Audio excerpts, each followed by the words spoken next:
आपल्या सगळ्या पुढच्या पिढींना, ज्यांना आपण जेनझी म्हणतो, त्यांना एवढी ॲक्सेसिबिलिटी आहे विज्ञान आणि बाकी सगळ्याच विषयांची, Absolutely. त्यांना घरी बसून कळू शकतं की जगाच्या दुसऱ्या कोण्यामध्ये काय होत आहे. आपल्या मराठी माणसांसाठी रोल मॉडेल्स पण काय असू शकतात? अमेरिकेत असणारं ते अतिशय अट्रॅक्टिव्ह असलेलं शैक्षणिक करिअर सोडून I decided to stay back in India.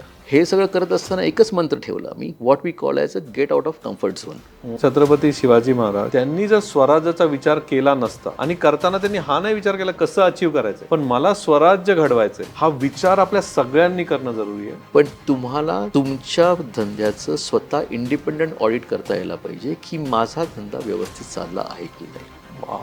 तर इंडियात राहून ग्लोबल विचार करायचा कसा? एक भीती असते की यार मी कसं काय US ला जाईल किंवा मी कसं जपानमध्ये बिझनेस करेल. कसं करता तुम्ही? याला काही आहे का, असं काही म्हणजे गुरुमंत्र काय आहे का? एक सिंपल साधा मंत्र आहे. जस्ट बिकॉज की मला डॉक्युमेंटरी एव्हिडन्सेस मिळाले की बाबा इथे कॅन्सर झालेला आहे म्हणून मी माझ्या उद्याच्या भविष्यावरती फुली कशाला मारू. कोणालाच माहिती नाही उद्या काय होणार आहे ते. आज माझ्याकडे फक्त 1 कोटी रुपये, पण मला 1000 कोटीची कंपनी करायची. हे कसं पॉसिबल आहे?